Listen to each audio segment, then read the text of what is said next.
La belle époque de Nicolas Bedos avec Daniel Auteuil, Guillaume Canet, Doria Tillier. Elle a l'impression de vieillir plus vite quand elle s'endort à ses côtés. Victor se retrouve dans la chambre d'amis. Ce couple prometteur est à bout de souffle. Le temps ne semble pas arranger les choses, au contraire. C'est ainsi qu'il se retrouve à la porte, le cœur en berne. Un cadeau d'Antoine, un ami de son fils, bouleverse les lambeaux d'une vieille histoire d'amour. Antoine considère Victor comme son mentor et ne lésine pas sur la surprise. Il dirige une entreprise de voyageurs du temps.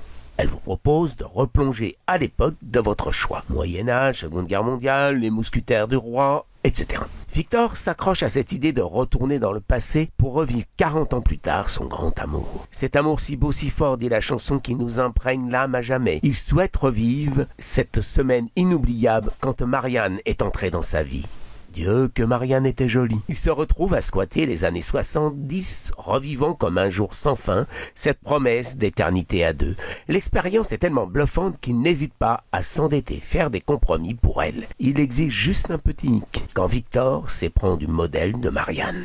Une fois de plus, Nicolas Bedos et Doria Tillier jouent avec le temps et plus particulièrement les années 70. Nous trouvons dans cette excellente comédie des constances à vérifier sur les prochains films avec leur œuvre précédente. C'est encore un couple en bout de course qui se retourne sur son passé pour renouer avec le présent. Le temps semble laminer les sentiments, effacer les souvenirs d'hier pour ne retenir que la difficulté d'aujourd'hui. C'est en revivant ces moments des premiers émois que l'on prend conscience de la valeur et de la force de ce que l'on a construit. Marianne voudrait bien changer pour des sensations nouvelles, rester désirable. Victor a bien du mal avec l'époque des portables et autres technologies. Comme pour Monsieur et Madame Adelman, nous retrouvons la création, l'écriture en seconde lecture. Monsieur Adelman et son roman, il doit beaucoup à Madame. Victor, dessinateur de BD, doit beaucoup à sa muse. La difficulté de créer et de ne pas sacrifier aux sirènes du succès et de l'argent. C'est la réalisation avec le personnage d'Antoine et sa société de voyageurs du temps. Il nous rappelle que le cinéma est parfois artisanal dans sa fabrication. Antoine aussi est un petit Pierrot amoureux d'une colombine qui finit par comprendre combien elle lui manque.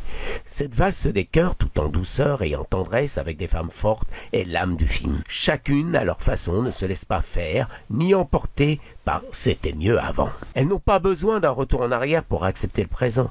Chaque personnage à sa façon est une parcelle d'aujourd'hui. Guillaume Canet utilise hier pour s'enrichir. Son comportement excessif le coupe d'une belle histoire d'amour à sa porte. Victor, plus passif, se laisse porter par les souvenirs d'hier, refusant le présent. Au final, chacun accepte que le temps passe, que la mémoire sert à ne pas oublier la fougue amoureuse des premiers jours. Fanny Ardant, plus cynique et mordante, cherche ailleurs le temps perdu. Margot est bien la seule à rester ancrée dans son époque. Comédienne, elle incarne un personnage et nous ramène au métier d'acteur et la construction d'un rôle. Le cinéma est omniprésent en toile de fond. Nicolas Bedos, pour son deuxième film, nous enchante avec un scénario touffu et des gueules comme dans les films de papa. On retiendra dans cette galerie secondaire Pierre, joué par Arditi. Il résume une autre interrogation du film, le mensonge et la réalité. Qui des deux finit par l'emporter? Le titre, La Belle Époque, à l'image du récit, peut se lire de plusieurs façons. À vous de trouver la vôtre.